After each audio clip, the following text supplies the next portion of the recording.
27 ജൂണിന് പിന്നെ ഉള്ള യുദ്ധത്തിലെ ശൂന്യതയിൽ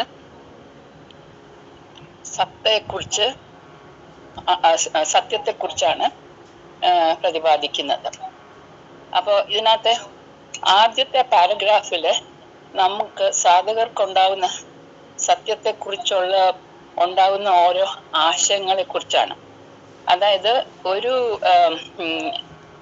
ഇതായിട്ട് ഇവോൾവ് ചെയ്ത് സാധനാ തലത്തിൽ ഉയർന്നു വരുമ്പം അവന്റെ സത്യത്തിനെ മനസ്സിലാക്കുന്ന പല തലങ്ങളാണ് ആദ്യം പറയുന്ന ഫസ്റ്റ് പാരഗ്രാഫില്. പിന്നെ സെക്കൻഡ് പാരഗ്രാഫിലോട്ട് ഇത് എങ്ങനെ നേരിടേണ്ടതെന്നും ഫൈനൽ ലാസ്റ്റ് പാരഗ്രാഫില് അതൊന്നുകൂടെ ഉറച്ചൊരു കാര്യം പറയുന്നതുണ്ട്, എങ്ങനെ അത് ചെയ്യേണ്ടതെന്ന്. വീണ്ടും ഒരു നിർദ്ദേശം തരുന്നുണ്ട് എങ്ങനെ അത്. അപ്പോ ആദ്യത്തെ സ്റ്റേജ് എന്താന്ന് പറഞ്ഞാൽ, ഒരു സാധകൻ പറയും പിന്നെ സത്യം അറിയുന്നില്ല എന്ന്. കുറച്ചുകൂടെ അങ്ങോട്ട് പോകുമ്പം ഈ അറിയുന്നില്ല എന്ന് പറയുന്നത് അറിയുവാൻ കഴിയുന്നില്ല എന്ന് പറയും. സത്യത്തിനെ അറിയുവാൻ കഴിയുന്നില്ലെന്ന് പറയും. പിന്നെ ഒരു ഗുരുവിന്റെ അടുത്ത് നിന്ന് പിന്നെ കുറെ സാധനമൊക്കെ ചെയ്ത് മുന്നോട്ട് പോകുമ്പോൾ സത്യവും പിന്നെ സത്യത്തെ അറിയുന്നവനും രണ്ടാണോ ഒരു ഡൗട്ട് വരും. അപ്പോ ഈ സത്യത്തിനെ അറിയുന്ന ആരാണെന്നും അങ്ങനെ ഒരു ഡൗട്ട് വരും ഉള്ളില്.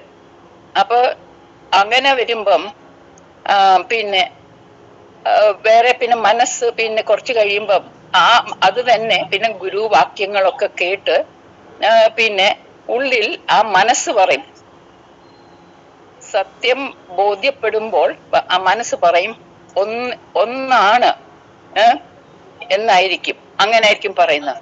മനസ്സ് അങ്ങനായിരിക്കും ഈ കപട ഉത്തരം തരുന്നത് പോലെ.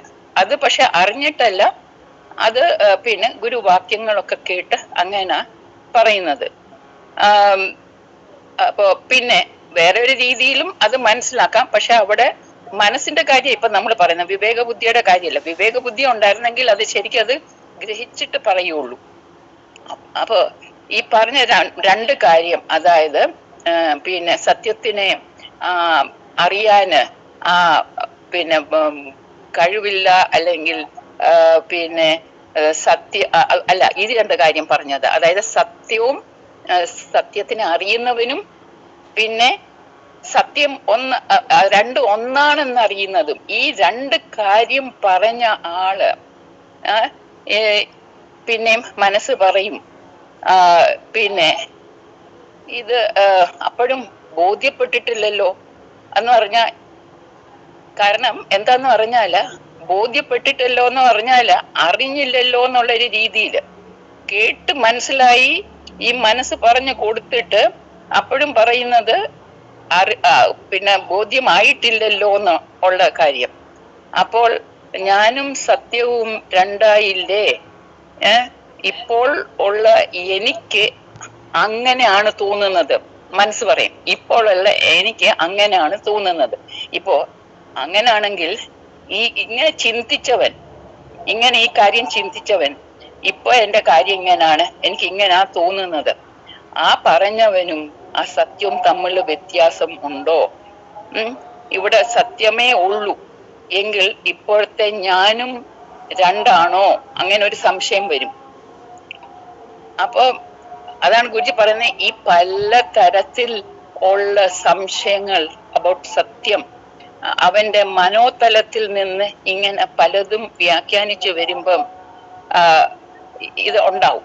അപ്പോ അവന് ഒരു നിരീക്ഷകനാണെങ്കിൽ അല്ലെങ്കിൽ ഒരു വിവേക ബുദ്ധി ഉള്ളവനാണെങ്കിൽ ആ സ്റ്റെപ്പ്, രണ്ടാമത്തെ സ്റ്റെപ്പും മൂന്നാമത്തെ സ്റ്റെപ്പിന്റെയും ഇടയ്ക്ക് അവന് തിരിച്ചറിയും. അപ്പോ അങ്ങനാണെങ്കിൽ ബോധ്യപ്പെട്ടാലും ബോധ്യപ്പെട്ടില്ലെങ്കിലും ഒരു കാര്യം നമ്മൾ അറിയേണ്ടത്, സത്യത്തിൽ ഞാൻ സത്യത്തിൽ നിന്നും വേർപെട്ടാണോ നിലനിൽക്കുന്നത്? ആ ഒരു ബോധം നമുക്കുണ്ടാവണം. ഒന്നില്ലെങ്കിൽ ഗുരുവചനം കേട്ട് നമ്മൾ മനസ്സിലാക്കിയിട്ടുണ്ട് നമ്മൾ സത്യം തന്നെയാണ്, പിന്നെ പിന്നെ എന്താണ് ബ്രഹ്മന്റെ ഒരു അംശമാണ്, അങ്ങനെ അതൊക്കെ കേട്ടിട്ടുണ്ട്. അപ്പൊ നമ്മുടെ നിലനിൽപ്പ് അതിലാണ്. സർവവ്യാപിയായിരിക്കുന്ന ആ സത്തയിൽ ആണ് നമ്മൾ നിലനിൽക്കുന്നതെന്ന് കേട്ടറിവുണ്ട്. അത്രയെങ്കിലും നമുക്ക് ഒരു അറിവില്ലേ? ഇനിയും അത് എങ്ങനെ അത് നമ്മള് ആ സത്യത്തിൽ ചെന്ന് എത്തും? അപ്പോ അത് അവന് അത് അപ്പൊ ഇപ്പൊ സ്പഷ്ടമാണ്. അവനെ ഈ മോൾ പറഞ്ഞ ആശയങ്ങൾ അവനെ സത്യത്തിൽ നിന്നും അകറ്റുന്നുണ്ട്. കാരണം ഈ ആശയങ്ങൾ വരുമ്പം കൺഫ്യൂഷനാണ് വരുന്നത്. ആ കൺഫ്യൂഷൻ വരുമ്പം അവൻ അകലുന്നു. സത്യത്തിൽ എത്തിച്ചേരുവാൻ എന്നിൽ അപ്പൊ അവനിങ്ങനെ അവനൊരു ധാരണ അപ്പോഴും ഉണ്ട്. സത്യത്തിൽ ചെന്ന് എത്തണമെങ്കിൽ എന്നിൽ ഏതൊരു മാറ്റം സംഭവിക്കണം.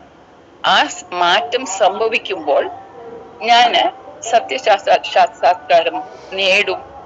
എന്നിട്ട് ആ രീതിയിൽ അവൻ ഒരു ഭാവന ലോകത്തിൽ പോയി അതിൽ ബന്ധിതനാവും.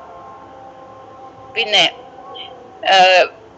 സത്യം അറിയണമെങ്കിൽ പക്ഷെ ഈ ഭാവനാ ലോകത്തിൽ നിൽക്കുന്നതിന് പകരം വേറെ ഒരു രീതിയിൽ നമ്മൾ ഒരു അപ്രോച്ച് എടുത്താല് സത്യം അറിയാം എങ്കിൽ എന്നിൽ നോക്കണം. സത്യം അറിയണമെങ്കിൽ എന്നിൽ നോക്കണം.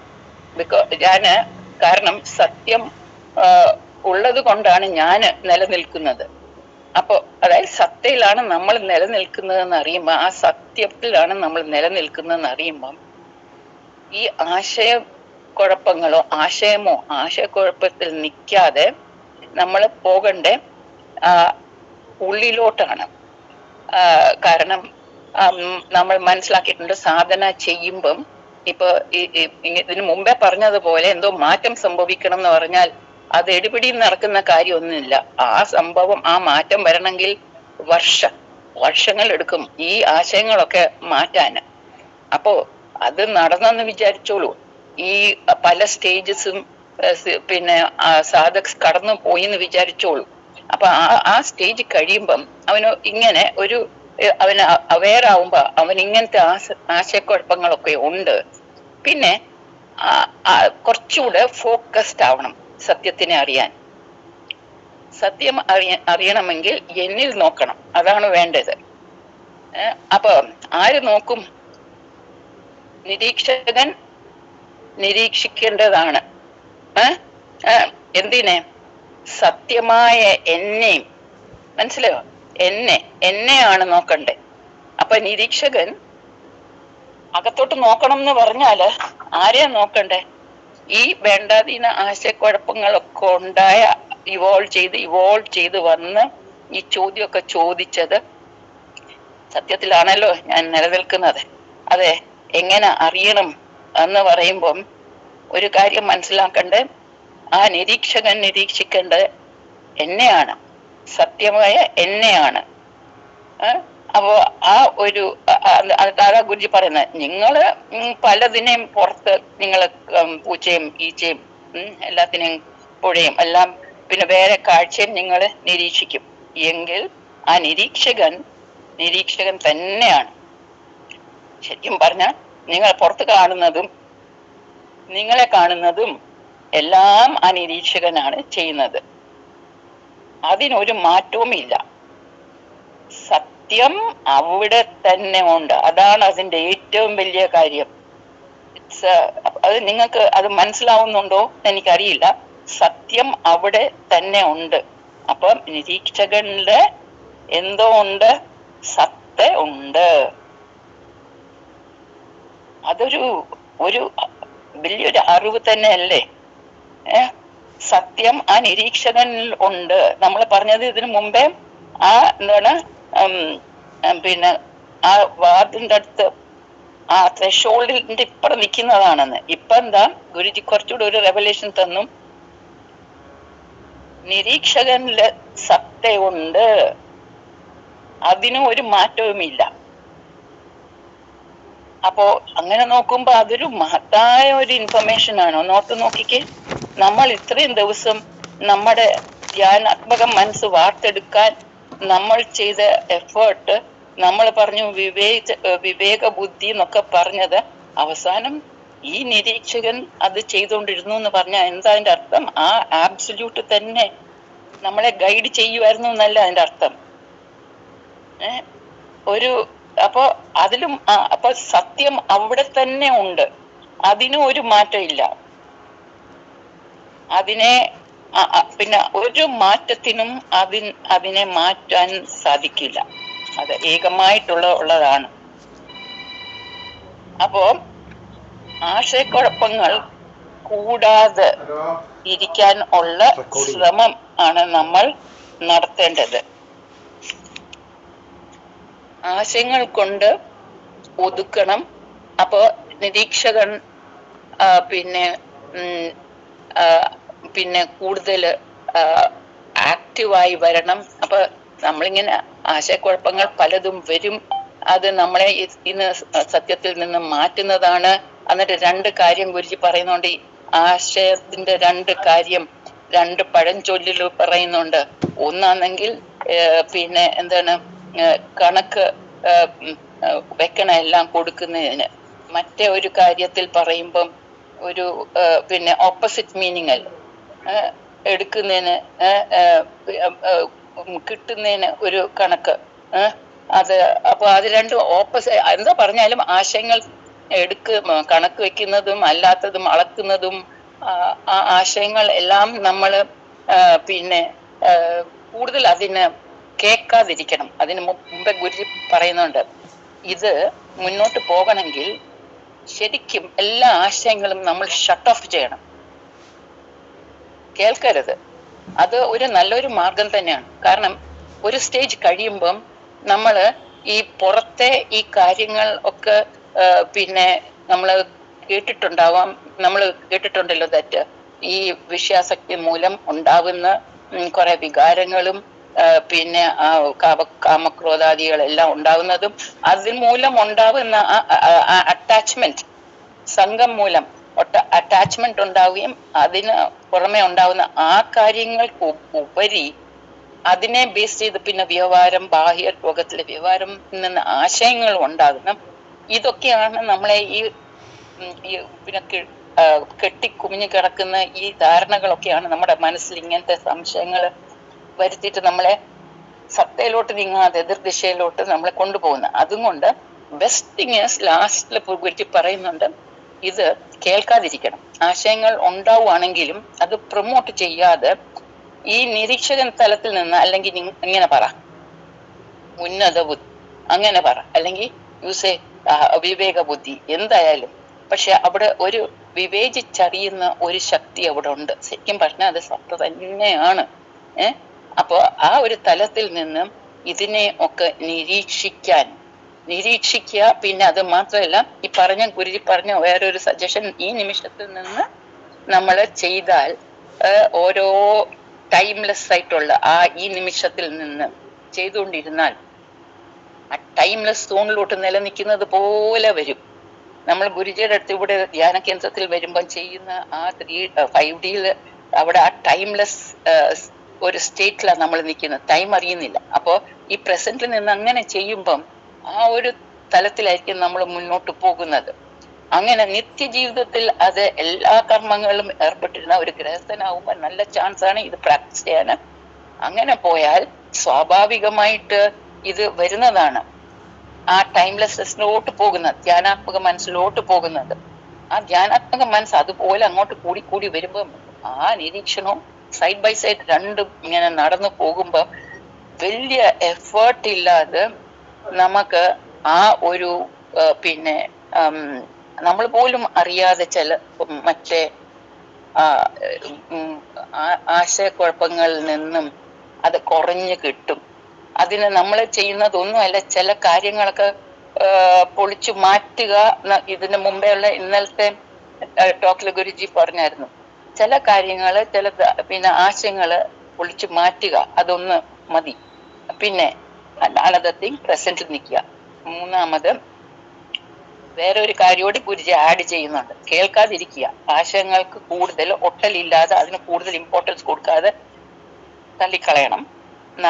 വേറെ ഒരു കാര്യോട് ഗുരുജി പറയുന്നുണ്ട്. ആൻഡ് ദാറ്റ് ഈസ്, നിങ്ങള് ഈ ധ്യാനാത്മക മനസ്സ് വരുന്ന കൂട്ടത്തില് ആ മനസ്സ് ഓട്ടോമാറ്റിക്കലി സൈലൻസിലോട്ടാ പോകുന്നത്. അപ്പോ ശാന്തമായിട്ടിരിക്കാൻ, ഒരു ശാന്തമായ ജീവിതം വർദ്ധിക്കാൻ നോക്കിയാൽ ശാന്തത വരുത്തിയാൽ അപ്പോഴ് കുറച്ചുകൂടി നമുക്ക് ആ നിശ്ചലത അറിയാൻ പറ്റും. ആ നിശ്ചലതയിൽ എത്തിയാൽ മാത്രമേ ഉള്ളൂ നമുക്ക് ആ സത്യത്തിനെ ദർശിക്കാൻ പറ്റുന്നത്. അത് അറിയുന്നത് എങ്ങനെയാണെന്ന് പറഞ്ഞാൽ ഒരു നത്തിങ്നെസ്, ഒരു ശൂന്യത, അതൊക്കെ അങ്ങോട്ട് വരും. അത് എക്സ്പീരിയൻസ് ചെയ്ത് വരുമ്പം നമ്മുടെ യഥാർത്ഥ ഹോം അവിടെ എത്തിയെന്ന് വിചാരിക്കാം. അപ്പൊ ഗുരുജിയുടെ ഇന്നത്തെ ആ ആ പറഞ്ഞ ആ ഹിന്റ് ദാറ്റ് സത്ത ഇസ് ദർ ഇൻ ദ നിരീക്ഷകൻ, അത് പറഞ്ഞതൊരു ഭയങ്കര ഒരു അറിവാണ്. അത് നമ്മൾ ശരിക്കും അതുകൊണ്ട് ആ നിരീക്ഷണം നന്നായിട്ട് ചെയ്യേണ്ടതാണ്. അതുവഴി ഒരു ശാന്തമായ മനസ്സും നമ്മുടെ ഒരു ജീവിത ശൈലിയാക്കി കൊണ്ടുവന്നാൽ നമുക്ക് സത്യത്തിനെ അറിയാൻ പറ്റുന്നതാണ്. ഇത്രയും പറഞ്ഞ് എല്ലാം ഗുരുജിക്ക് കാൽക്കെ സമർപ്പിച്ച് ഹരിയോം.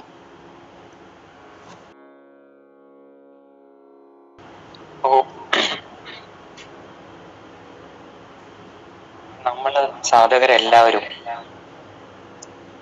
സാധനയിലേക്ക് വരുന്നതിന് മുന്നേ നമ്മുടേതായിട്ടുള്ള ഒരു ഐഡന്റിറ്റി നമ്മൾ കീപ്പ് ചെയ്തിട്ടുണ്ടായിരുന്നു. നമ്മുടെ പേര്, നമ്മുടെ രൂപം, ക്യാരക്ടർ, ഇതെല്ലാം നമ്മൾ അതിന് വില കൊടുത്തിട്ടുണ്ടായിരുന്നു. അതായത് നമ്മൾ സമൂഹത്തില് എന്താണ് ഒരു സ്ഥാനം കിട്ടാൻ വേണ്ടിയോ അല്ലെങ്കിൽ ഇത് ഞാനാണ് എന്നുള്ളതെല്ലാം നമ്മൾ ഒരു മുൻധാരണയോടുകൂടി കൊടുത്തിട്ടുണ്ട്, സമൂഹത്തിന് മുന്നേ കൊടുത്തിട്ടുണ്ട്. എന്നിട്ട് ഇത് ഞാനാണ് എന്നുള്ളത് അംഗീകരിക്കുന്നു. സാധനയിലേക്ക് കടന്നു വന്നപ്പോഴോ ഈ പുറത്തു കൊടുത്തിരുന്ന ആ ഒരു ശ്രദ്ധ നമ്മൾ ഉള്ളിലേക്ക് കൊടുത്തു. അതായത് നമ്മുടെ റിയൽ ഐഡന്റിറ്റി എന്താണ് എന്നറിയാൻ വേണ്ടിയിട്ട്. പക്ഷെ അപ്പോഴും എന്തുണ്ട്, ആ ഫോൾസ് ഐഡന്റിറ്റി നമ്മുടെ കയ്യിൽ കൂടെ ഉണ്ട്, അത് വിട്ടുകളഞ്ഞിട്ടില്ല. അപ്പൊ നമ്മൾ തെറ്റിദ്ധരിക്കുന്ന എന്താണ്, നമ്മൾ ഇത്രയും നാള് കരുതി വെച്ചിരുന്ന അല്ലെങ്കിൽ നമ്മൾ മനസ്സിലാക്കിയതാണ് നമ്മൾ യഥാർത്ഥത്തിലുള്ള ഞാൻ. എന്നാൽ സാധനയിൽ വരുമ്പോൾ കുറെ തിയറീസും കാര്യങ്ങളും എല്ലാം നമ്മൾ കേൾക്കുന്നുണ്ട്. നിന്റെ യഥാർത്ഥ സ്വരൂപം എന്താണ് എന്ന് നീ തിരിച്ചറിയണമെങ്കിൽ നിന്റെ ഉള്ളിലേക്ക് നോക്കണം, എന്നാൽ മാത്രമേ നിനക്കത് അറിയാൻ സാധിക്കുകയുള്ളൂ എന്നെല്ലാം പറയുന്നുണ്ട്. ആ തിയറീസ് എല്ലാം നമ്മൾ കേൾക്കുന്നുണ്ട്, പ്രാക്ടീസ് ചെയ്യാനും ശ്രമിക്കുന്നുണ്ട്. പക്ഷെ അത് അനുഭവത്തിലേക്ക് വന്നിട്ടില്ല തുടക്കത്തില്. എന്നാൽ ഒരു എക്സാമ്പിളിലൂടെ നമ്മൾ അത് മനസ്സിലാക്കാൻ ശ്രമിച്ചാൽ എങ്ങനെയായിരിക്കും എന്ന് പറയാം. അതായത് ഇപ്പൊ ഒരു ബലൂൺ, ആ ബലൂണിന് ആ രൂപം കൊടുക്കുന്നത് എയറാണ്. അപ്പം ആ എയർ ഓൾറെഡി നിലനിൽക്കുന്നതാണ്, അന്തരീക്ഷത്തിൽ നിലനിൽപ്പുണ്ട്. ഈ എയർ ബലൂൺ എന്ന് പറയുന്ന വസ്തുവിലേക്ക് കയറുമ്പോൾ അതിന് ബലൂൺ എന്നുള്ള ഒരു രൂപവും ഭാവവും ഇതെല്ലാം ഉണ്ടായി. അപ്പം ആ ഒരു സത്യത്തെയാണ് ഒരു സാധകനിൽ മനസ്സിലാക്കിപ്പിച്ചു തരുന്നത്. നീ എന്ന് പറയുന്നത് ആ ശുദ്ധബോധമാണ്. അത് നീ നിന്റെ ഉള്ളിലേക്ക് നോക്കിയാൽ നിന്റെ ഉള്ളിൽ എന്താണോ ഉള്ളത് അത് തന്നെയാണ് പുറത്തും കാണുന്നത് എന്നുള്ള രീതിയിൽ ബോധ്യപ്പെടുത്തി തരികയാണ്. വെള്ളത്തിന് H2O എന്ന് പറയും. അതേ H2O തന്നെയാണ് ആ ഒരു വേപ്പറായിട്ട് പോകുമ്പോഴും ക്ലൗഡായിട്ട് രൂപപ്പെടുമ്പോഴും മഴയായിട്ട് പെയ്യുമ്പോഴും എല്ലാം ആ H2O തന്നെയാണ്. പക്ഷെ അത് തിരിച്ചറിയണമെങ്കിൽ നമ്മൾ അതിന്റെ ഉള്ളിലേക്ക് ഇറങ്ങി പോയാൽ മാത്രമേ അത് തിരിച്ചറിയാൻ പറ്റൂ. ഈ തിരിച്ചറിയാൻ സഹായിക്കുന്ന എന്താണ്? വിവേക ബുദ്ധി എന്ന് പറയും. അതായത് വിവേചിച്ച് തിരിച്ചറിയുക. നമ്മളും നമ്മൾ തേടുന്ന നമ്മളും വൺ ആൻഡ് ദ സെയിം ആണെന്നുള്ള ബോധ്യപ്പെടുത്തി തരുന്നതാണ് ഈ വിവേകം. അപ്പൊ ഇതിന് തടയുന്നത്, ഈ തിരിച്ചറിവിനെ തടയുന്നത് എന്താണ്? നമ്മുടെ ഇന്റർപ്രിട്ടേഷൻസ് ആണ്. ഞാൻ ബലൂണാണ്, അല്ലെങ്കിൽ എന്റെ രൂപം ഇതാണ്, എന്റെ സ്വഭാവം ഇതാണ്, അപ്പം ഈ ഇന്റർപ്രിട്ടേഷൻസ് ആണ് ഈ വേർതിരിവുകൾ ഉണ്ടാക്കുന്നത്. അപ്പം ഈ നിമിഷത്തിൽ നിലനിൽക്കുമ്പോൾ എന്ത് സംഭവിക്കും? അവിടെ വിവേക ബുദ്ധി വർക്കാവുകയും നിരീക്ഷകൻ ഉണരുകയും ചെയ്യുമ്പോൾ നമുക്ക് സത്യത്തെ അനുഭവിക്കാൻ സാധിക്കും. അതായത് ഒരു ബലൂൺ വിചാരിക്കുകയാണ്, എൻ്റെ ഉള്ളിലിരിക്കുന്നത് ഈ എയർ ആണ്, അത് തന്നെയാണ് പുറത്തുമുള്ളത് എന്നുള്ളത് ചിന്തിക്കാൻ സാധിച്ചാൽ അവൻ ആ സത്യം മനസ്സിലാവും. ആ ബലൂൺ എന്ന് പറയുന്ന രൂപത്തിന് കാരണമായത് പുറത്തു നിന്നുള്ള എയർ തന്നെയാണ്. ഞാനും എൻ്റെ ഉള്ളിലുള്ളതും പുറത്തുള്ളതും വ്യത്യാസമില്ല, അതായത് നമ്മളിൽ നിന്നും അന്യമല്ല ഒന്നും എന്ന് നമുക്ക് ബോധ്യമാവും. അത് നമ്മൾ മനസ്സിലാക്കുന്നത് നമ്മളെ സ്വയം പരീക്ഷണത്തിന് വിധേയമാക്കുമ്പോഴാണ്. അതായത് സത്യത്തെ തിരിച്ചറിയാനുള്ള ഒരു വഴി അതേ ഉള്ളൂ, നമ്മൾ സ്വയം ഒരു പരീക്ഷണശാലയാവുക. അപ്പോൾ അവിടെ ഇന്റർപ്രിട്ടേഷൻസിന് പ്രസക്തി ഉണ്ടാവില്ല. കാരണം ഇന്റർപ്രിട്ടേഷൻസ് ഉണ്ടെങ്കിലോ നമ്മൾക്ക് അവിടെ മുൻധാരണകളും ഭാവനകളും ഇതെല്ലാം ഉണ്ടാവും. അപ്പം സ്വരം പരീക്ഷണം ചെയ്യാൻ സാധിക്കില്ല. അപ്പൊ ആ ധാരണകളും മുൻധാരണകളും ഭാവനകളും ആയിരിക്കും അവിടെ മുന്നിട്ട് നിൽക്കുന്നത്. അപ്പൊ അവിടെ പരീക്ഷണം നടക്കില്ല. അപ്പം സ്വയം നിരീക്ഷിക്കുമ്പോൾ എന്ത് സംഭവിക്കും? മനസ്സ് ശാന്തമാകും. ആ സത്യത്തെ നമ്മൾ കുറച്ചായിട്ട് തിരിച്ചറിഞ്ഞുകൊണ്ടിരിക്കുകയാണ്. അപ്പം മനസ്സ് ഓട്ടോമാറ്റിക്കലി ശാന്തമാകും, ശാന്തമായേ പറ്റൂ. ആ ശാന്തതയാണ് നമ്മളെ എവിടേക്ക് കൊണ്ടുപോകുന്നത്? ആ സത്തയിലേക്ക് കൊണ്ടുപോകുന്നത്. അതായത് ആ നിത്യസത്യത്തിലേക്ക് അടുപ്പിക്കുന്നത് ആ ശാന്തതയാണ്. ആ ശാന്തതയിലേക്ക് എത്തുക എന്നുള്ളത് തന്നെയാണ് ഓരോ സാധകരുടെ ലക്ഷ്യവും. എന്നാൽ അതിൽ വന്നാൽ മാത്രമേ മുന്നോട്ട് ഉള്ള സഞ്ചാരം നടക്കുകയുള്ളൂ. ആ സത്തയെ തിരിച്ചറിയുക എന്നുള്ള ആ ലക്ഷ്യത്തിലേക്ക് എത്തുകയുള്ളൂ. ഹരിയും ഹരിയും ഹരിയും.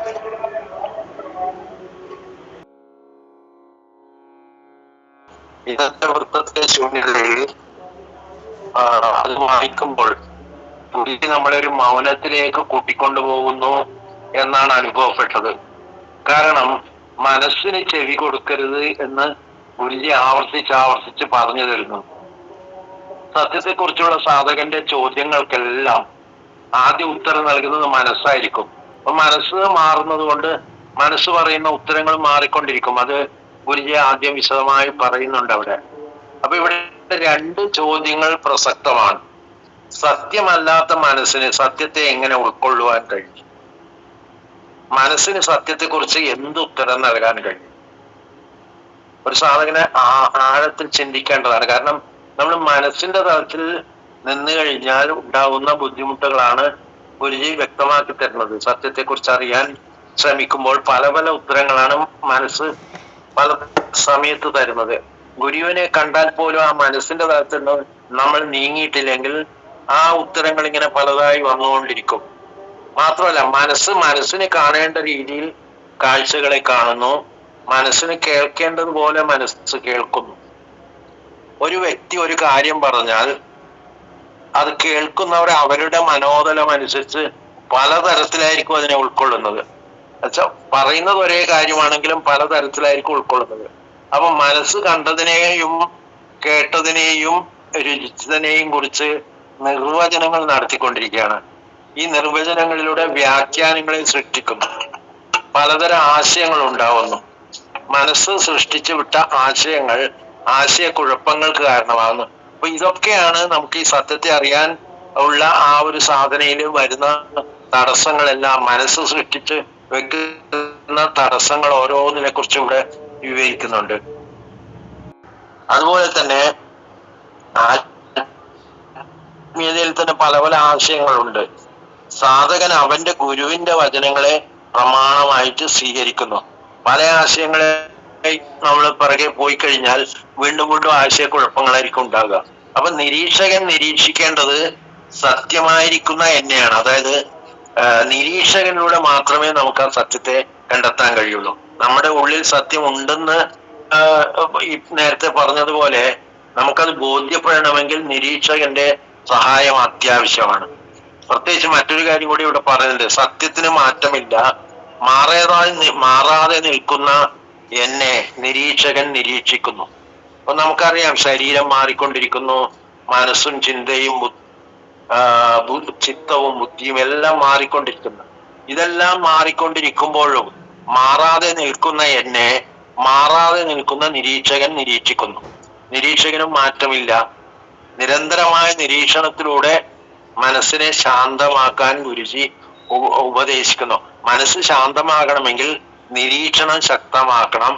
മനസ്സിന്റെ ഓരോ ചലനങ്ങളെയും സൂക്ഷ്മമായി നിരീക്ഷിച്ച് അതിന്റെ പോക്ക് എങ്ങോട്ടാണെന്ന് മനസ്സിലാക്കി ആ നിരീക്ഷണത്തിലൂടെ മാത്രമേ നമുക്ക് മനസ്സിനെ ശാന്തമാക്കാൻ കഴിയുള്ളൂ. ആ ധ്യാനാത്മക മനസ്സ്, അതിന് വിവേക ബുദ്ധി ഉണരണം. അപ്പൊ ഇതിൽ ഏറ്റവും ഒരു എടുത്തു പറയുന്നത് ആ നിരീക്ഷകൻ സദാ നിരീക്ഷണം നടത്തിക്കൊണ്ടിരിക്കണം. നമ്മുടെ ഉള്ളിലുള്ള നിരീക്ഷകൻ നമ്മുടെ ഉള്ളിൽ തന്നെ നിരീക്ഷിച്ചുകൊണ്ടേയിരിക്കണം.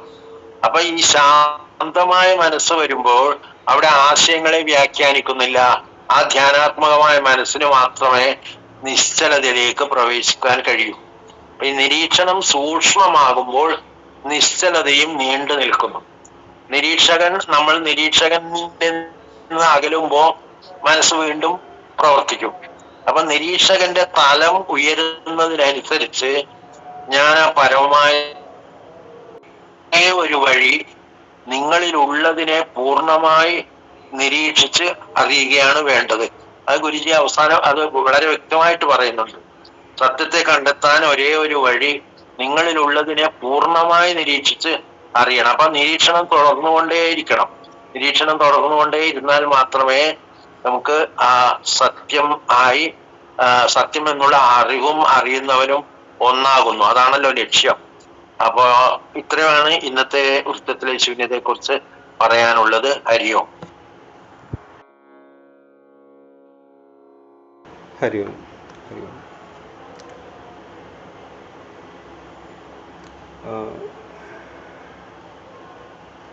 ഗുരുജി, ഇവിടെ ആദ്യത്തെ ചോദ്യം സത്യത്തെ അറിയുന്നില്ല എന്നൊരു പരാതി എന്നാണ് ഫസ്റ്റ് സ്റ്റേറ്റ്മെൻറ്റ് പറയുന്നത്. ഇപ്പം ഒരു സാധകൻ്റെ സാധനാ ജീവിതത്തിൽ തുടക്കക്കാരൻ എന്ന നിലയിൽ നമുക്കറിയാം, നമ്മൾ ആദ്യം ഇന്നലെ നമ്മൾ ചർച്ച ചെയ്ത കണക്ക് നമ്മൾ ആദ്യം വരുമ്പോഴത്തേക്ക് സത്യമെന്ന ചോദ്യം പോലും നമുക്കില്ല. സത്യത്തെക്കുറിച്ച് അങ്ങനെ ഒരു ബോധം പോലും നമുക്കില്ല, അങ്ങനെ ഒരു സംഭവമുണ്ട്. അപ്പം അതും ഒരു ഗുരുജി പറയുന്നത് അപരാവിദ്യയുടെ അങ്ങറ്റമാണ് നമ്മൾ നിൽക്കുന്നത്. നമുക്ക് ടോട്ടൽ ഇഗ്നറൻസിൽ നമ്മൾ നിൽക്കുകയാണ്. രണ്ടാമത് കുറച്ച് കഴിയുമ്പോഴത്തേക്ക് ആ സത്യത്തെ അറിയുന്നില്ല എന്ന് നമ്മൾ ചിലപ്പോൾ ചിന്തിക്കുമായിരിക്കും. സത്യമെന്നൊക്കെ പറഞ്ഞ് നമ്മൾ ഗുരുവിൻ്റെ കൂടെ നടക്കുമ്പോൾ നമ്മൾ കേൾക്കുന്നുണ്ട്, ഇതെന്താണ് സത്യം? ഇപ്പം എൻ്റെ മുമ്പിലുള്ളതല്ലേ സത്യം, ഇതിനപ്പുറം വേറൊരു സത്യമുണ്ടോ? അപ്പം അതും അപരാവിദ്യയിലെ ഒരു സത്യം തന്നെയാണത്. പക്ഷേ അതിൽ ആ ഇഗ്നറൻസ് ലെവൽ കുറച്ച് മാറുന്നു. കുറച്ചുകൂടി മുകളിലോട്ട് വരുമ്പം എനിക്കതിനെ അറിയുവാൻ കഴിയുന്നില്ല. അപ്പോൾ അവിടെ ഒരു ശ്രമം അവൻ്റെ കയ്യിൽ തുടങ്ങി, എന്തൊക്കെയോ അറിയാനായിട്ട്. അപ്പം ഗുരു സാധന അവൻ അനുഷ്ഠിച്ച് തുടങ്ങി എന്നുള്ള ഒരു സംഭവമാണ്. അപ്പം അവിടെ അറിയുന്നില്ല, ഞാൻ ചെയ്യുന്നുണ്ട്, എന്തുകൊണ്ട് എനിക്ക് സത്യത്തെ അറിയാൻ കഴിയുന്നില്ല, ഞാൻ ഇതൊക്കെ ചെയ്യുന്നുണ്ടല്ലോ എന്ന്. അപ്പം ഉള്ളിൽ എന്തൊക്കെയോ ശബ്ദം തുടങ്ങി. അതുവരെ ശബ്ദം പോലും നമ്മൾ കേൾക്കുന്നില്ലായിരുന്നു, പക്ഷേ നമ്മൾ എന്തൊക്കെയോ ശബ്ദം കേൾക്കുവാൻ തുടങ്ങി അവിടെ. അങ്ങനെ ശബ്ദിക്കാൻ തുടങ്ങിയപ്പോൾ തന്നെ അവിടെ വിവേക ബുദ്ധിയുടെ പല മനസ്സിൻ്റെ തന്നെയാണ്, മനസ്സിൻ്റെ ഒരു ഒരു അപരാവിദ്യയെന്ന് പരാവിദ്യ കുറച്ചൊക്കെ ഇങ്ങനെ കയറി ആ നോളജ് ഫേസ് ഗുരുവിൻ്റെ ഓരോന്നൊക്കെ നമ്മൾ കേട്ട്, അപ്പം നമ്മൾ അദ്വൈതം ആ ഒന്നായിരിക്കുന്ന സത്യമാണുള്ളത്. അപ്പോൾ നമ്മുടെ മനസ്സ് പറയുകയാണ്, എൻ്റെ സ്റ്റേറ്റ് ഇപ്പോൾ ഇതാണ്, but guru has said that is there is only one സത്യം, നിത്യമായ സത്യം. But I have to traverse that. ഞാൻ മാറ്റങ്ങൾക്ക് ഞാൻ വിധേയമാകണം. എങ്കിൽ മാത്രമേ എനിക്കെല്ലാത്തിനെയും ഒന്നായി കാണാൻ പറ്റുകയുള്ളൂ എന്ന്. അപ്പം നാച്ചുറലി നമ്മൾ ചിന്തിച്ചിട്ടില്ലേ, ഓക്കെ, നമ്മൾ തല കുലുക്കി ഓക്കെ അതാണ്. അപ്പോൾ ഗുരുജി അവിടെ പറയുന്ന ചോദ്യം, ഈ പറയുന്നത് ആരാണ് എന്ന് നമ്മുടെ അടുത്ത് ചോദിക്കുകയാണ്. അപ്പോഴാണ് നമ്മൾ ശരിക്കും ഇതും ഒരു മിഥ്യയാണ്. കാരണം ഗുരുജി പലപ്പോഴും പറഞ്ഞിട്ടുണ്ട്,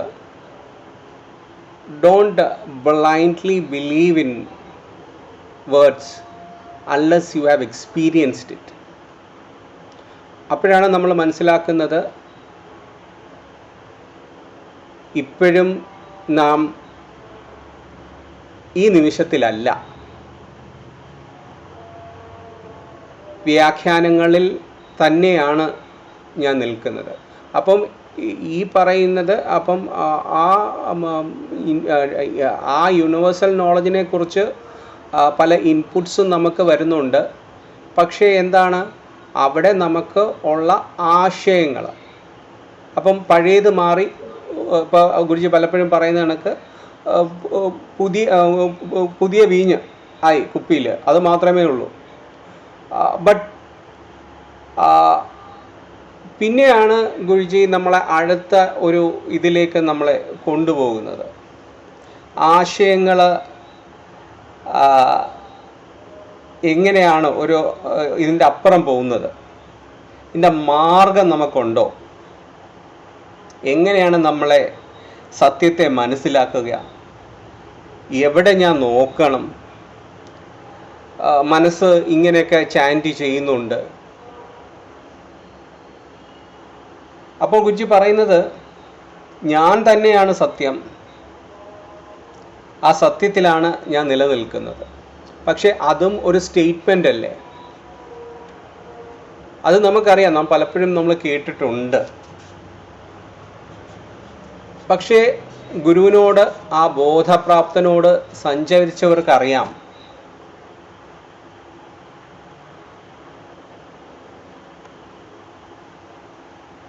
നിനക്ക് നീ ഇല്ലാതെ, നിന്റെ വ്യാഖ്യാനങ്ങളില്ലാതെ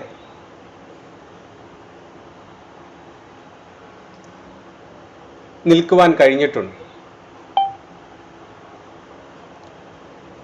ആ നിലനിൽപ്പ് പലപ്പോഴും നമുക്ക് ജാഗ്രതാവസ്ഥയിലും സ്വപ്നാവസ്ഥയിലും ഒക്കെ നമുക്ക് നമ്മളെന്ന ഭാവമില്ലാതെ, ചിന്തകളില്ലാതെ നമുക്ക് ബോധപ്രാപ്തനോട് നടക്കുന്നവർക്ക് ഒരു അനുഭവം ഉണ്ടായിട്ടുണ്ട്. അങ്ങനെ പറയുമ്പോൾ അവന് കൂടുതൽ മനസ്സിലാക്കുകയാണ് തന്നിൽ നിന്നും അന്യമായിട്ടുള്ള ഒരു വസ്തുവല്ല ആ സത്യം. ആ സത്യം ഞാൻ എവിടെയും അന്വേഷിക്കേണ്ടതില്ല, അതിനെ ഞാൻ എവിടെയെങ്കിലും കാണുവാൻ വേണ്ടി പോകേണ്ടതില്ല, അതിനെ അറിയാൻ ഞാൻ എന്തെങ്കിലും പ്രത്യേകിച്ച് കേൾക്കേണ്ടതില്ല.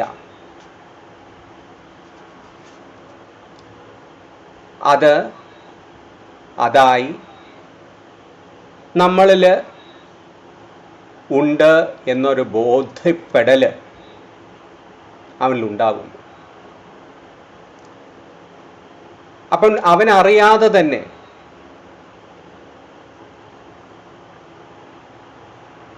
അവനിൽ സദാ ഉണ്ടായിരുന്ന അവനായിരിക്കുന്ന ഒരു നിശബ്ദത സംഭവിക്കും.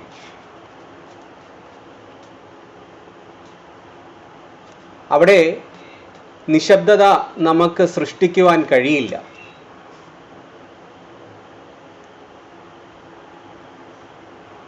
ആ നിശബ്ദതയിലാണ് ഗുരു പറയുന്നത്, ആ നിശ്ചലത നമുക്ക് അനുഭവിക്കാൻ കഴിയുന്നത്. അത് തന്നെയാണ് നിരീക്ഷകനും, അത് തന്നെയാണ് സത്യവും, അത് തന്നെയാണ് സത്യയും, അത് തന്നെയാണ് ഈ പ്രപഞ്ചവും. ഓം ശ്രീ ഗുരുഭ്യോ നമഃ. ഹരി ഓം. ഹരി ഓം. ഓം ശ്രീ ഗുരുഭ്യോ നമഃ. ഇന്നത്തെ വൃത്തത്തിലെ ശൂന്യതയിലൂടെ നമുക്ക് മനസ്സിലാക്കി തരുന്നത് നമ്മൾ പലതായിരുന്നു എന്നുള്ള ആ ഒരു സത്യം നമ്മൾ പുറകിലോട്ട് ചിന്തിച്ചു നോക്കിയാൽ നമുക്ക് മനസ്സിലാക്കാവുന്നതാണ്. ചിതറിയ മനസ്സ്, ഷാർപ്പല്ലാത്ത ബുദ്ധി, ഓർമ്മകളുടെയും ചിന്തകളുടെയും ധാരണകളുടെയും ചിത്തം, അതിനെയൊക്കെ രൂപപ്പെടുത്തിയിരിക്കുന്ന ഞാനെന്ന ഭാവത്തോടെ നിൽക്കുന്ന അഹം, ഇതായിരിക്കും നമ്മളെല്ലാവരും മനസ്സിലാക്കിയിട്ടുള്ളത്. കാരണം നമ്മളെ ആ വ്യക്തിത്വത്തിൽ ഒരാശയം സൃഷ്ടിച്ച് അതിലാണ് ജീവിച്ചു പോകുന്നത്. അപ്പോൾ എല്ലാവരും ചിന്തിക്കുന്നതാണ് എൻ്റെ ആശയമാണ് ബെറ്റർ എന്ന് ചിന്തിച്ചിട്ട് അവൻ ഒരു ധാരണകൾ ഉണ്ടാക്കിയിട്ട് അത് ആശയത്തെ സമ്പുഷ്ടമാക്കി ആശയത്തെ സൃഷ്ടിക്കപ്പെടുന്നു. എങ്ങനെയാണ് ചിന്തകൾ നമ്മുടെ കർമ്മത്തെ ബാധിക്കുന്നു, അല്ലെ കർമ്മത്തെ കണക്ട് ചെയ്യപ്പെടുന്ന പോലെയാണ് ധാരണകൾ എപ്രകാരമാണോ പല ധാരണകൾ കൂടിച്ചേർന്ന ഒരു ആശയത്തെ സൃഷ്ടിക്കും. അപ്പൊ യഥാർത്ഥത്തിൽ ഇങ്ങനെ ഒരു കാഴ്ചപ്പാടിലൂടെയാണ് നമ്മൾ കടന്നു പോരുന്നത്. അപ്പോൾ നമ്മൾ പല സത്യങ്ങൾ കേൾക്കുന്നു, എന്നാൽ സത്യത്തെ തിരിച്ചറിയാൻ സാധിക്കില്ല. ഇനി സത്യത്തെ പറ്റി അനുഭവിക്കാനോ അല്ലെങ്കിൽ അതിനെപ്പറ്റി കേൾക്കാനോ ശ്രമിച്ചിട്ടില്ല. ഇനിയും സത്യത്തെ പറ്റി ആരെങ്കിലും ചോദിച്ചാൽ നിന്നിൽ ഒരു സത്യം നിലകൊള്ളുന്നുണ്ടോ, നീ അതിനെ അറിഞ്ഞിട്ടുണ്ടോ അല്ലെ അറിയുന്നുണ്ടോ എന്ന് ചോദിച്ചാൽ നമ്മൾ നമ്മുടെ ആശയത്തിൽ നിന്നായിരിക്കും സംസാരിക്കുന്നത്. ആശയത്തിന്റെ ഭാഷ കടമെടുത്ത് സംസാരിക്കും. യഥാർത്ഥ സത്യത്തിലല്ല നമ്മൾ സംസാരിക്കുക. അപ്പോൾ പറയും ഇതല്ല സത്യം, ഇതല്ല, ഇതിനപ്പുറം ഒരു കാഴ്ചപ്പാടുണ്ട് എന്നൊക്കെ ഒരാൾ പറഞ്ഞു തരുമ്പോൾ മനസ്സ് തൽക്കാലം ഒരു കപട സ്വഭാവം കാണിക്കും. അതങ്ങ് അക്സെപ്റ്റ് ചെയ്ത് കൊടുത്തേക്കാം എന്ന് ചിന്തിക്കപ്പെടും. അപ്പൊ ഇതാണ് അവിടെ നിന്നാണ് നമ്മുടെ ഡ്യുവാലിറ്റിയുടെ സ്റ്റാർട്ടപ്പ്. യഥാർത്ഥത്തിൽ അങ്ങനെയാണ് സംഭവിച്ചു തുടങ്ങുന്നത്. അപ്പോൾ നമ്മളിലേക്ക് ഒരാൾ ഇൻസ്പിറേഷൻ ആവുന്നു, നമ്മൾ അതേ അന്ധമായി ഫോളോ ചെയ്യുന്നു. കാരണം നമ്മുടെ മനസ്സെന്താണ്, ചിതറിക്കിടക്കുന്ന കണ്ണാടി പോലെയാണ്. ചിതറിക്കിടക്കുന്ന കണ്ണാടിയുടെ പ്രത്യേകത എന്താ? അതിനകത്ത് കൊടുക്കുന്നത് നമ്മൾ നോക്കിക്കഴിഞ്ഞാൽ നമ്മുടെ മുഖത്തെ പൂർണ്ണമായിട്ട് ദർശിക്കാൻ സാധിക്കില്ല. അതുപോലെയാകും ആ സത്യത്തെയും ദർശിക്കുന്നത്. ആ കണ്ണാടിയിലൂടെ കാണുന്ന നമ്മുടെ മുഖം വികൃതമായിരിക്കും. അപ്പൊ സത്യത്തെ നമ്മൾ എന്താ വികൃതമായി വ്യാഖ്യാനിക്കപ്പെടുന്നു. അപ്പൊ ആ അന്വേഷണത്തോടെയാണ് ഒരു ഗുരുവിലേക്ക് ചെന്നെത്തിക്കുന്നത്. അപ്പോഴും ഗുരു പറയുന്നതും സംശയത്തോടു കൂടിയാണ് ശ്രവിക്കുന്നത്. ചിലരതയും പല ഗുരുക്കന്മാരെ അന്വേഷിച്ച് പോകും. ആ സത്യത്തെ അറിയാനല്ല പോകുന്നത്, അവിടെ ഈ പറയുന്നതിനകത്തൊക്കെ എന്തെങ്കിലും വാസ്തവം ഉണ്ടോ എന്ന് മാത്രം അറിയാനാ പോകും. അപ്പൊ നീ വേറെ, നിന്നിലെ സത്യം വേറെ എന്ന് അതിനെപ്പറ്റി ഒന്നല്ല ചോദിക്കുന്നത്. അവസാനം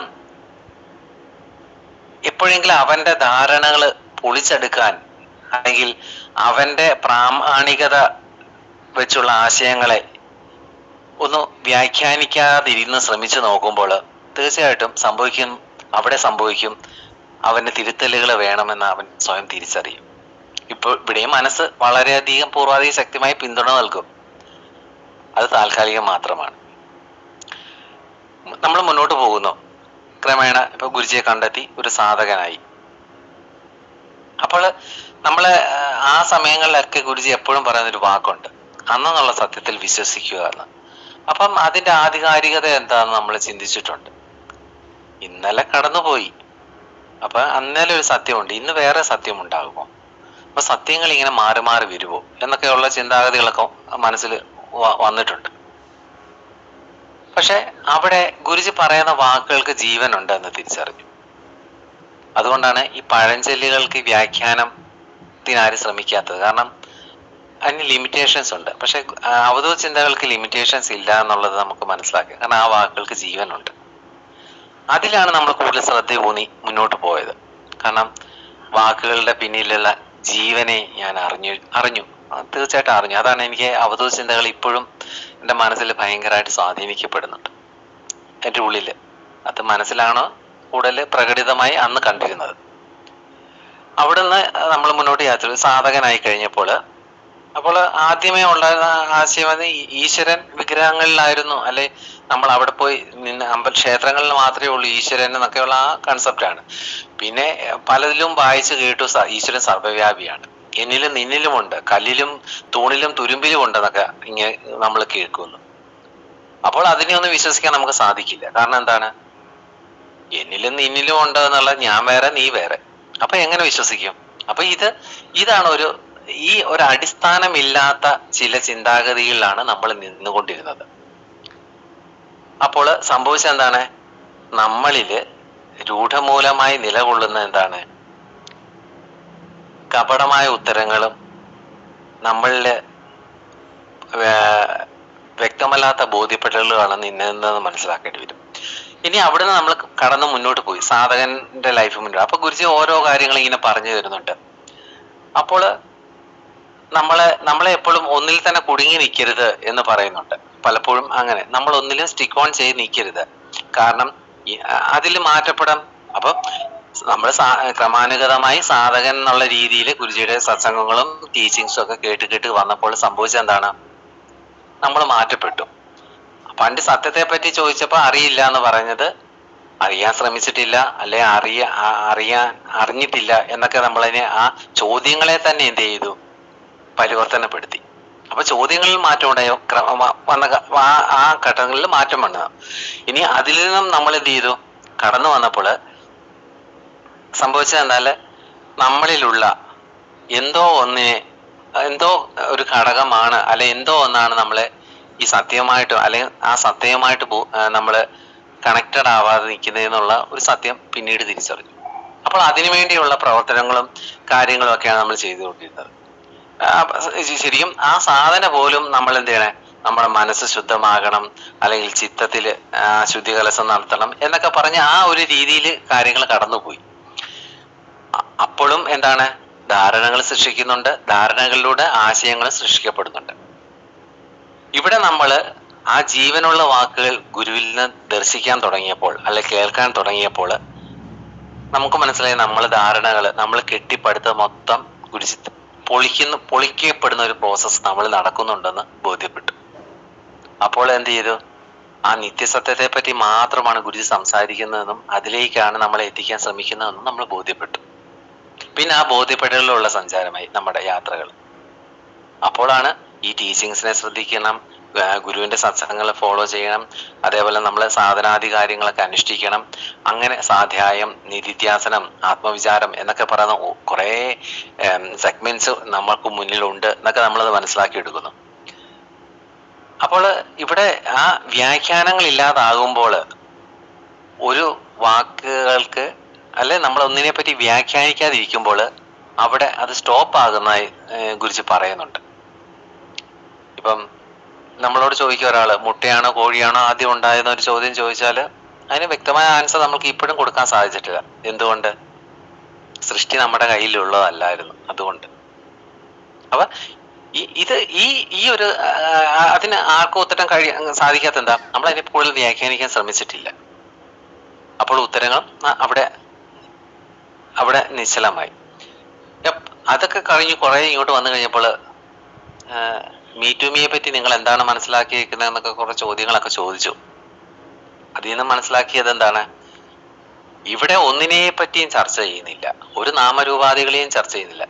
ഇവിടെ ബോധവും ഊർജവും മാത്രമേ ഉള്ളൂ. അതിനെപ്പറ്റിയുള്ള സ്റ്റഡിയാണ് നടത്തുന്നത്. അങ്ങനെ ഒരു ധ്യാന സാധനം മാത്രമാണ് ഇവിടെ പ്രാക്ടീസ് ചെയ്യുന്നത്. അപ്പൊ ഇതൊക്കെ കേട്ടപ്പം നമ്മളിലെ കുറെ ചില്ലു കൊട്ടാരങ്ങളൊക്കെയാണ് പൊട്ടിപ്പോയത്. കാരണം ഞാൻ ബോധമാണ്, അപ്പം നമ്മൾ ചുറ്റും കാണുന്നതെല്ലാം ബോധമാണ്, ഊർജമാണ് എല്ലാവരും. അപ്പൊ ഇത് ആദ്യം സത്യം പറയാൻ ഒരു പൊട്ടിത്തെറിയാണ് ഉണ്ടാക്കിയത്. ഇവിടെ ബോധത്തെ ഊർജത്തെ പറ്റി മാത്രമേ സംസാരിക്കുന്നുള്ളൂ. അത് മാത്രം ഇവിടെ പറഞ്ഞാൽ മതി. അതാണ് നമ്മൾ സംസാരിച്ചുകൊണ്ടിരിക്കുന്നത്. അപ്പൊ ഇതിലേക്കുള്ള ഒരു മാറ്റം വന്നപ്പോൾ നമുക്ക് ആ ചില ബോധ്യപ്പെടലുകൾ സത്യത്തിൽ സംഭവിക്കുന്നുണ്ട്. നമ്മൾ അറിഞ്ഞോ അറിയാതെയോ നമ്മളിൽ ലയനങ്ങൾ സംഭവിക്കുന്നുണ്ട്. നമ്മളിപ്പോൾ ആക്റ്റീവ് പാസീവ് മെഡിറ്റേഷൻസ് ഒക്കെ പ്രാക്ടീസ് ചെയ്യുന്ന സമയത്ത് ആ ലയനങ്ങൾ സംഭവിക്കും. അപ്പോൾ ഇതൊക്കെ നമ്മൾ പലതായിരുന്നത് ഒന്നാവാനുള്ള സാധ്യത ഉണ്ടാക്കി അതിൽ നിന്ന് ഒന്നിലേക്കുള്ള ലക്ഷ്യബോധം നമ്മൾ ഉണർത്തി. അതാണ് ശരിക്കും സംഭവിച്ചത്. അപ്പോൾ നമ്മളിൽ എന്താണ് നിശ്ചലത പലപ്പോഴും സംഭവിക്കുന്നുണ്ടെന്നും നിശബ്ദമാകുന്നുണ്ടെന്നും ഒക്കെ നമുക്ക് മനസ്സിലാക്കിയെടുക്കാൻ സാധിച്ചു. അപ്പൊ ഇതില് നിന്ന് നമുക്ക് മനസ്സിലാക്കി നമ്മൾ ഈ ഒരു വൃത്തത്തിലെ ശൂന്യതയിലൂടെ നമ്മൾ കടന്നു പോകുമ്പോൾ ആ നിരീക്ഷകനെ കുറച്ചുകൂടെ നമുക്ക് വ്യക്തമാക്കി തന്നു എന്ന് വേണേൽ പറയാം. ഒരു ഘട്ടത്തിൽ നമ്മൾ പറയുകയുണ്ടായി, നിരീക്ഷകൻ സത്തയിലേക്കുള്ള ചവിട്ടുപടിയായി നമ്മൾ ഉപയോഗിക്കണം. ഇവിടെ ആ നിരീക്ഷകൻ തന്നെ സത്തയായി നിൽക്കുന്നു എന്നുള്ളത് ആ ഒരു വലിയൊരു എന്താ പറയാ ആ ഒരു ഇൻഫർമേഷൻ. അപ്പോൾ നമ്മൾ ചിന്തിക്കേണ്ടത് നമ്മൾ ആ നിരീക്ഷണം വർദ്ധിപ്പിക്കണം എന്നുള്ളതാണ്. നമ്മളെ ഓരോ ഘടകങ്ങളെയും വ്യക്തവും വ്യതിരിക്തവുമായിട്ട് മനസ്സിലാക്കണം എന്നുള്ളതാണ്. ഇവിടെ ഞാൻ വ്യക്തമായിട്ടുള്ള ഉദ്ദേശിച്ചത് ആ ഒന്നേ ഉള്ളൂ, അതിനെ അറിയുക. വ്യതിരിക്തമായെന്ന് വെച്ചാൽ നമ്മൾ എല്ലാ വ്യൂ പോയിന്റിലൂടെ അതിനെ കാണാൻ ശ്രമിക്കുമ്പോൾ ഒന്നേന്നുള്ള ദർശനമാണ് കിട്ടുന്നത്. അതിനെ മനസ്സിലാക്കുക. അപ്പോൾ ഇതിലൂടെ നമ്മൾ കടന്നു പോകുമ്പോൾ ശരിക്കും നമ്മൾ എന്തായി തീരുന്നു എന്നുള്ളത് ആ പലതിൽ നിന്ന് ആരംഭിച്ച് ഒന്നിലേക്ക് എത്തുന്ന ആ സമുദ്രമെന്ന് പറയുന്ന മഹാസാഗരത്തിൽ എത്തുന്ന അവസ്ഥയിലേക്ക് നമ്മൾ എത്തിച്ചേരുമ്പോൾ അവിടെ നമുക്ക് നമ്മളുടെ ഐഡന്റിറ്റി നഷ്ടപ്പെടുന്നു എന്നതാണ് നമ്മൾ തിരിച്ചറിയേണ്ടത്. നമുക്കൊരു ഐഡന്റിറ്റി ഉള്ളൂ, ആ സത്തയാണ്. ഹരി ഓം. ഓം ശ്രീ ഗുരുഭ്യോ നമഃ. അപ്പോൾ നമ്മളൊരു ചോദ്യം കൂടെ ഒന്ന് ചോദിച്ചോട്ടെ. സാമ്യമ്മ കേൾക്കുന്നുണ്ടോ?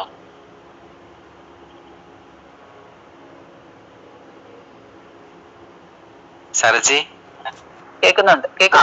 അപ്പൊ ചോദ്യം ഇതാണ്, നമ്മള് ഇപ്പം ഇങ്ങനെ സംസാരിച്ച കൂട്ടത്തിൽ പറഞ്ഞു, ഈ ധാരണകളിൽ നിന്നാണ്, പല ധാരണകളിൽ നിന്നുമാണ് ഒരാശയം സമ്പുഷ്ടമായി മാറുന്നത്, അല്ല ആശയം ക്രിയേറ്റ് ചെയ്തത്. അപ്പൊ അതിന്റെ അടിത്തറ എനിക്കത്ര ഞാൻ പറഞ്ഞത് തന്നെ ശരിയാണോ എന്ന് തന്നെ ഒന്ന് ചിന്തിക്കുകയാണ്. അപ്പൊ നമ്മളത് എൻ്റെ മനസ്സിൽ തോന്നിയപ്പോൾ ഞാനത് അങ്ങനെ പറഞ്ഞു. അതിനൊരു വ്യക്തത നൽകാൻ പറ്റുമോ?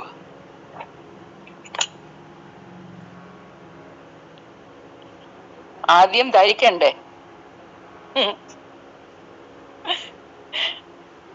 പിന്നെ കഴിഞ്ഞിട്ട് അതിന്റെ മുകളിൽ പണിത് ആശയങ്ങള്. അല്ല, ധാരണകളാണോ ആശയങ്ങളെ സൃഷ്ടിക്കുന്നത് എന്നുള്ള അതാ ചോദ്യം വന്നത്. അതാണ് ഗുരുജിയോട് ഒന്നുകൂടി വ്യക്തമാക്കുക. അതൊന്ന് ചോദിക്കാം. പുറത്ത് നോക്കിയിട്ട് നമ്മൾ പലതും കാണുന്നുണ്ടല്ലോ.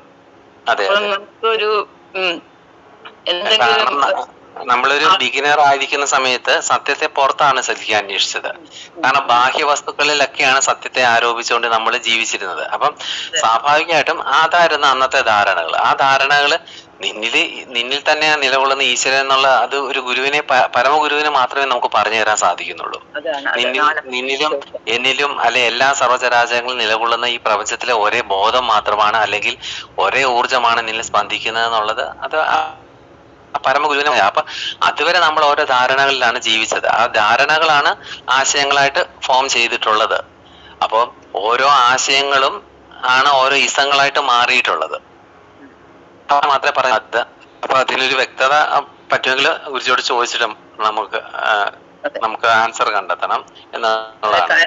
ആശയങ്ങള് പിന്നെ കൺഫ്യൂഷൻ ഉണ്ടാക്കുന്നതാണെന്ന് പറയുന്നുണ്ടല്ലോ. അതെ, അപ്പൊ ധരിച്ചു വെച്ചത് വെച്ചോണ്ട് പിന്നെ നമ്മൾ അങ്ങോട്ട് ഓരോരോ ഇന്റർപ്രിട്ടേഷനിലോട്ട് പോകുമ്പം അത് ചോദിക്കാം, നമുക്ക് ഗുരുജിയോട് ചോദിക്കാം, കൺഫേം ചെയ്യാം.